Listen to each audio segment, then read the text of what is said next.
എന്റെ ശരീരത്തിൽ ശുഹദാക്കളെ കണ്ടവരെ എന്റെ കൈയൊന്നിച്ചാനേ, കൈയൊന്നിച്ചാനേ. റംലത്താത്തന്റെ കുറെ ആൾക്കാരുണ്ട്. ശരീരത്തിൽ ശുഹദാക്കളെ കണ്ടവരുണ്ടെങ്കിൽ ഒന്ന് കൈ പൊക്കാൻ വേണ്ടി കമൻറ്റിലൂടെ. അതിന് ബുഖാരി മുസ്ലിമോ അല്ലെങ്കിൽ തെളിവുകളൊന്നും വേണ്ട. ഇസ്ലാമിൽ ലൈവിൽ വരാ, എന്തെങ്കിലും ഒരു കാര്യം പറയാ, എന്നിട്ട് കമൻറ്റിലൂടെ ഒന്ന് ലൈക്ക് ഇട്ട് അല്ലെങ്കിൽ മറ്റെന്തെങ്കിലും കണ്ടിട്ടുണ്ട്, ഞാൻ കണ്ടിട്ടുണ്ടെന്ന് ഒരു 10 പേര് പറഞ്ഞാൽ തെളിവായി. ഇനി ഹദീസും ഖുർആനൊക്കെ ആവശ്യമില്ല. ആ ഒരു അവസ്ഥയിലേക്ക് നമ്മുടെ ദീനിനെ ചില ആളുകൾ മാറ്റിക്കൊണ്ടിരിക്കുകയാണ്. എൻ്റെ ശരീരത്തിൽ ശുഹദാക്കളെ കണ്ടവരുണ്ടെങ്കിൽ ഒന്ന് കൈപ്പൊക്കെന്ന് പറയാം. ആ സമയത്ത് ഇന്ന് റംലത്താത്ത പലരുടെ പേര് പറയുന്നുണ്ട്. അയാൾ സയ്യിദാണെന്ന് പറയുന്നുണ്ട്. ലൈവിലൊക്കെ പലരും കണ്ടിട്ടുണ്ടാകാം. എൻ്റെ പ്രിയപ്പെട്ടവർ, എന്ത് വൃത്തികെട്ട വിഷയങ്ങളാണ് എൻ്റെ പ്രിയപ്പെട്ട. പരിശുദ്ധ ദീനിൻ്റെ സംവിധാനം എന്നുള്ളത് തന്നെ അത്ഭുതമാണല്ലോ. എന്തുകൊണ്ട് ഇസ്ലാം ഇത്രയും സുരക്ഷിതമായി ലോകത്തിൻ്റെ മുമ്പിൽ നിലനിൽക്കുന്നുണ്ട്? പരിശുദ്ധ ദീൻ എന്ന് പറയുന്നത് വികാരമല്ല പ്രിയമുള്ളവരെ, അത് തെളിവാണ് ദീൻ എന്നുള്ളത്. ദീനിലൊരു കാര്യം ഇങ്ങനെ എവിടെയെങ്കിലും ലൈവിൽ പറയാ, 10 പേര് കമൻ്റ് ഇടുക, എന്നാൽ പിന്നെ അവിടെ തെളിവായി. പിന്നെ ഹദീസിൻ്റെ ഗ്രന്ഥവും വേണ്ട, ഖുർആനും വേണ്ട, ഒന്നും വേണ്ട. ഇത്ര ഉള്ള ആളുകൾ വളരെ ഗൗരവത്തോടു കൂടി ചിന്തിക്കേണ്ട ഒരു കാര്യമുണ്ട്. മുത്തായ റസൂൽ സ്വല്ലല്ലാഹു അലൈഹി വസല്ലം തങ്ങൾ പറഞ്ഞു, മൻ കദബ അലയ്യ, എൻ്റെ പേരിൽ ഒരാൾ, എന്നെ സംബന്ധിച്ച് ഒരാൾ കള്ളം പറഞ്ഞാൽ, ഫല്യതബവ്വ മഖഅദഹു മിനന്നാർ, അവൻ്റെ ഇരിപ്പിടം നരകത്തിലാണെന്ന് ഉറപ്പിച്ചോന്ന്. അള്ളാഹു കാക്കട്ടെ. ഇന്നല്ലെങ്കിൽ നാളെ മരണപ്പെട്ടു പോകും. സയ്യിദാണെന്ന് തങ്ങളാണെന്ന് പറഞ്ഞിട്ട് ഇവിടെ ഇങ്ങനെ ലോകം ശാശ്വതമായൊന്നും ജീവിക്കാൻ ആർക്കും പറ്റൂല.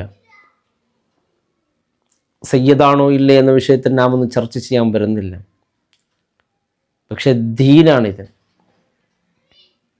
ആലിമീങ്ങളൊക്കെ എന്തിനാണ് ഇത്ര കഷ്ടപ്പെട്ട് അധ്വാനിച്ച് പഠിക്കുന്നത്? ഒരാവശ്യമില്ലല്ലോ. ഒരു ദീൻ്റെ കാര്യം കേൾക്കുമ്പോഴേക്കും പണ്ഡിതന്മാർ മുഷാവരം ചേർന്ന് അതിനൊക്കെ തീരുമാനമൊക്കെ പറയുന്നത് എന്തിനാണ്? ലൈവിൽ വന്നിട്ട് ചോദിച്ചാൽ മതിയല്ലേ, എന്നെ പ്രവാചകനെ പോലെ കാണുന്നുണ്ടോ നിങ്ങൾക്ക്? 10 ആൾ വന്ന് പറയാം, അതെ അതെ നിങ്ങളെ കാണുന്നുണ്ട് പ്രവാചകനെ പോലെ, അതെ അതെ പറയാൻ തീർന്നു, പിന്നെ പ്രവാചകനായി. ഇങ്ങനൊരവസ്ഥ ഉണ്ടാകുന്ന മുത്തായ റസൂലിനറിയാം. എന്നെ സംബന്ധിച്ച് തന്നെ കളവ് പറയാൻ ചില ആളുകൾ അന്ത്യനാളെടുക്കുമ്പോൾ ഉണ്ടാകുമെന്നാണ്. അത്രക്കാർ നരകത്തിൽ ഒരു സീറ്റ് ഉറപ്പിക്കണമെന്നാണ് ഹബീബ് സല്ലല്ലാഹു അലൈഹി വസല്ലം തങ്ങൾ പറഞ്ഞത്.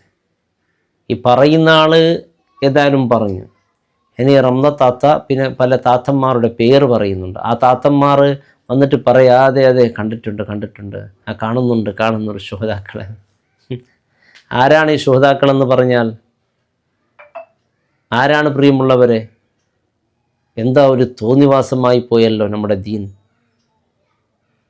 അള്ളാഹിൻ്റെ റസൂൽ സ്വല്ലല്ലാഹു അലൈഹി വസല്ലം തങ്ങളൊരു ഹദീസിൽ പറയുകയാണ്, മൻ ഗശ്ശന ഫലൈസ മിന്നാ, വഞ്ചിക്കുന്നവൻ, ജനങ്ങളെ വഞ്ചിക്കുന്നവൻ, അവൻ മുസ്ലിമേ അല്ല എന്ന്. അവനൊരു മുസ്ലിം എന്ന് പറയാൻ പറ്റൂല. ബൽ അഹ്യാഉ മിൻ റബ്ബിഹിം യുർസഖൂൻ. ആരാണ് ശുഹദാക്കൾ? അവർ അള്ളാഹുവിൻ്റെ അടുക്കൽ ജീവിച്ചിരിക്കുന്നവരാണ്. ഒരു ഗൈബിയായ വിഷയം, ഒരു അസാധാരണം കഴിവ് എന്നിൽ സംഭവിച്ചു, നിങ്ങൾ കാണുന്നില്ല എന്ന് ചോദിക്കാം. അതെനിക്ക് ഉളുപ്പില്ലാത്ത ചില താത്തന്മാർ ലൈവിൽ വന്നിട്ട് കണ്ടിട്ടുണ്ടെന്ന് പറയാം. പറയുന്ന ആളൊക്കെ ഞാൻ വിചാരിച്ചു, പറയുന്ന ആൾ അന്തമില്ലാതെ പറയുന്നു, പിന്നെ കുറച്ച് ദിക്റൊക്കെയല്ലേ പറയുന്നത്, ലൈവിൽ വന്നിട്ട് പറഞ്ഞോട്ടെ, എന്നാൽ കുറച്ച് ദിക്റെങ്കിൽ ചൊല്ലുമല്ലോ. മറ്റെന്തെങ്കിലും പറഞ്ഞാലല്ലേ പ്രശ്നം, കാരണം ഇത് ദിക്റല്ലേ. പക്ഷേ ദിക്റിലൂടെ എന്താണ് ഈ ഉദ്ദേശം? മനസ്സിലുള്ള ഉദ്ദേശം എന്താണ്? ഞാൻ ആരോ ഒരാളാണ് എന്ന രീതിയിലാണ് അല്ലേ. മിസ്ഖാല ദർറത്ത്, വിശുദ്ധ റസൂൽ പറയുന്നത് അങ്ങനെയാണ്. മിൻ കിബർ, അഹങ്കാരം, ചെറിയ ഒരു ലവലേശം അഹങ്കാരം വന്നാൽ അവൻ സ്വർഗത്തിൽ പ്രവേശിക്കൂലെന്ന്. അതുപോലെ ഒരു ചെറിയ മിസ്ഖാല ദർറത്ത് ഒരാളുടെ ഈമാൻ ഉണ്ടെങ്കിൽ അവൻ നരകത്തിലും പ്രവേശിക്കൂലെന്ന്. ഈ ഹദീസൊക്കെ നമ്മെ പഠിപ്പിക്കുന്ന എന്താണ്? ഒരു ചെറിയ ഒരു ഈമാനുള്ള ഹൃദയത്തിൽ ഒരു ചെറിയ ഒരു അഹങ്കാരം പോലും ഉണ്ടാവില്ലെന്ന്. ഇത് അഹങ്കാരത്തിൻ്റെ വാക്കാണ്. ശുഹദാക്കൾ ഈ അടുത്ത് ഒരാളെ ബന്ധിപ്പിച്ചപ്പോൾ അദ്ദേഹം പറയുന്ന ഓരോ വാക്കുകളുണ്ടല്ലോ, എനിക്ക് അയാളെ പരിചയമുണ്ട്, എനിക്ക് ഇയാളെ പരിചയമുണ്ട്, ഞാൻ അയാൾ വലിയ ബന്ധത്തിലാണ് എന്ന്. എന്തിനാണ് ഇത് പറയുന്നത്? ചിലപ്പോൾ അയാളെ കണ്ടിട്ട് പോലും ഉണ്ടാവില്ല നേർക്ക്. പറയുന്നത് ഞാനൊരു വലിയൊരു സംഭവമാണെന്ന് ജനങ്ങൾക്കൊന്ന് അറിയിക്കാൻ വേണ്ടി പറയാണ്. ഇതിപ്പോൾ ഈ ശുഹദാക്കളുടെ ശരീരത്തിൽ കണ്ടവരുണ്ടെങ്കിൽ കൈ പൊന്തിക്കുക എന്ന് പറയുമ്പോൾ അപ്പോൾ കുറച്ച് ആളുകൾ കമൻറ്റിലൂടെ പൊന്തിക്കുമല്ലോ. അപ്പോൾ ഇയാൾ വലിയ ഒരാളായി, ശുഹദാക്കൾ ശരീരത്തിലേക്ക് പ്രത്യക്ഷമാകുന്നു, ഇയാൾ വലിയ ആളായി. ഇനി കണ്ടില്ലെങ്കിലോ, കണ്ടില്ല എന്ന് ഒരാൾ കമൻറ്റ് എഴുതിയാൽ എന്തായിരിക്കും അവസ്ഥ? ഓ, ഈമാൻ എന്തോ ഒരു പ്രശ്നമുണ്ട്, അതുകൊണ്ടാണ് കാണാത്തത്. ഈമാൻ ശരിയാണെങ്കിൽ കാണുമായിരുന്നു. പിന്നെ ആ രീതിയിലാണ്. അള്ളാഹു കാക്കട്ടെ. വിശുദ്ധ ഖുർആനിൽ 2 സൂറത്തുകളുണ്ട്, സൂറത്തുൽ നാസും സൂറത്തുൽ ഫലഖ്. ഇത്തരക്കാരുടെ ഷർറിനെ തൊട്ട് കാവൽ ചോദിക്കാൻ വേണ്ടി മാത്രം വിശുദ്ധ ഖുർആൻ പഠിപ്പിച്ച സൂറത്താണ് ഈ 2 സൂറത്ത്. എൻ്റെ പ്രിയപ്പെട്ടവരെ, ഈ റംലാ താത്തയും അതുപോലെ പല താത്തന്മാർ ഓതണം, എപ്പോഴും ഓതണം. രാവിലെ എഴുന്നേറ്റ് ഈ സൂറത്തുകൾ ഓതിയാൽ ഒരു ഗുണമുണ്ടാവും. ഇത്തരത്തിലുള്ള ലൈവിൽ വരുന്ന സയ്യിദ് എന്ന് പറഞ്ഞുകൊണ്ട് ലൈവിൽ വരുന്ന ആളുകളിൽ നിന്ന് അള്ളാഹു സംരക്ഷണം നൽകും. ഇത്തരക്കാരുണ്ടാകും, അവരുടെ സംരക്ഷണം ചോദിക്കണമെന്നാണ് വിശുദ്ധ ഖുർആൻ പറയുന്നത്. നമുക്ക് സൂറത്തുൽ ഫലക്കിൽ പറയുന്നു, കുൽ ഔദു ബി റബ്ബിൽ ഫലഖ്. ഫലഖ് എന്ന് പറഞ്ഞാൽ പുലരി എന്നാണ്. പുലരിയുടെ പ്രഭാതത്തിൻ്റെ റബ്ബിനെ കൊണ്ട് ഞാൻ കാവലിനെ തേടുന്നു. ഇവിടെ കാവലിനെ ചോദിക്കാൻ പറയുന്നു. ഇത്തരക്കാർ സയ്യിദന്മാർ പോലത്തെ ഇരുൾ കൂടിയ മനുഷ്യന്മാർ വരും രംഗത്ത് വന്നിട്ട്, സയ്യിദിനെ കണ്ടോ, എന്നെ കാണാൻ പ്രവാചകനെ പോലെയുണ്ടോ, ഞാനൊരു പ്രവാചകനാണ് എന്നിങ്ങനെ പല രീതിയിൽ അങ്ങനെ പല വാദക്കാർ വന്നിട്ടുണ്ട്, ഇനിയും വരും. അങ്ങനെ ഇരുൾ പ്രത്യക്ഷപ്പെടും. ആ ഇരുൾ പ്രത്യക്ഷപ്പെടുമ്പോൾ നമുക്ക് സംരക്ഷണത്തിന് ഒരു ആയുധം വേണമല്ലോ. ആ ആയുധമാണ് ഈ സൂറത്തും ഒവ്വിദത്തൈൻ, സൂറത്തുൽ ഫലക്കും സൂറത്തുൽ നാസ്. ഈ ഇരുൾ പോലത്തെ ഇരുണ്ട ആളുകൾ വന്ന് പല വിധത്തിൽ നമ്മളെ കബളിപ്പിക്കുമ്പോൾ നാം ഒരു പുലരിയെപ്പോലെ നമുക്കൊരു സംരക്ഷണം വേണ്ടി അല്ലാഹുണ്ട്. ഖുൽ അഊദു ബി റബ്ബിൽ ഫലഖ് മിൻ ശർരി മാ ഖലഖ്. മിൻ ശർരി മാ ഖലഖ്, അവൻ സൃഷ്ടിച്ച എല്ലാ ഷർറിനെ തൊട്ട് അല്ലാഹുവിനോട് കാവലിനെ ചോദിക്കുന്നുണ്ട്. സൃഷ്ടിച്ച പലതും നല്ലതാണെന്ന് വിചാരിക്കരുത്, പലതും നല്ലതായി തോന്നും. അപ്പോൾ വെള്ളം നല്ലതാണ്, തീ നല്ലതാണ്, എന്നാലോ വെള്ളത്തിൽ മുങ്ങി മരിക്കും.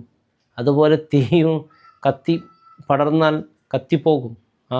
മനുഷ്യരങ്ങനെയാണ്, നല്ലവരാണ്. ഇത്തരത്തിലുള്ള വിഷയങ്ങളുമായി വന്നാൽ സമൂഹം നശിക്കും. അപ്പോൾ ആരാണ് ഷർറിൻ്റെ ആളുക്കളെന്ന് അറിയില്ല നമുക്ക്. ഷർറിൻ്റെ ആളുക്കൾ തീർച്ചയായിട്ടും അറിയുന്ന അല്ലാഹുവാണ്. കാരണം ലൈവിൽ വന്നിരിക്കുന്ന തസ്ബീഹും ദിക്റും സ്വലാത്തും ഒക്കെ പറയുമ്പോൾ ഞാൻ വിചാരിക്കൂ എത്ര നല്ല മനുഷ്യനാണ്. നമ്മളെ കണ്ട് പുഞ്ചിരിക്കുന്ന ആളെ കണ്ട് ഞാൻ വിചാരിക്കൂ ഓ നല്ല മനുഷ്യനാണ്. പക്ഷേ അദ്ദേഹത്തിൻ്റെ BCD പ്ലാൻ നമുക്കറിയില്ല. അത് നടന്നുകൊണ്ടിരിക്കും. P നടന്നില്ലെങ്കിൽ Cയിൽ പ്രവർത്തിക്കും, C നടന്നില്ലെങ്കിൽ Dയിലുണ്ടാകും.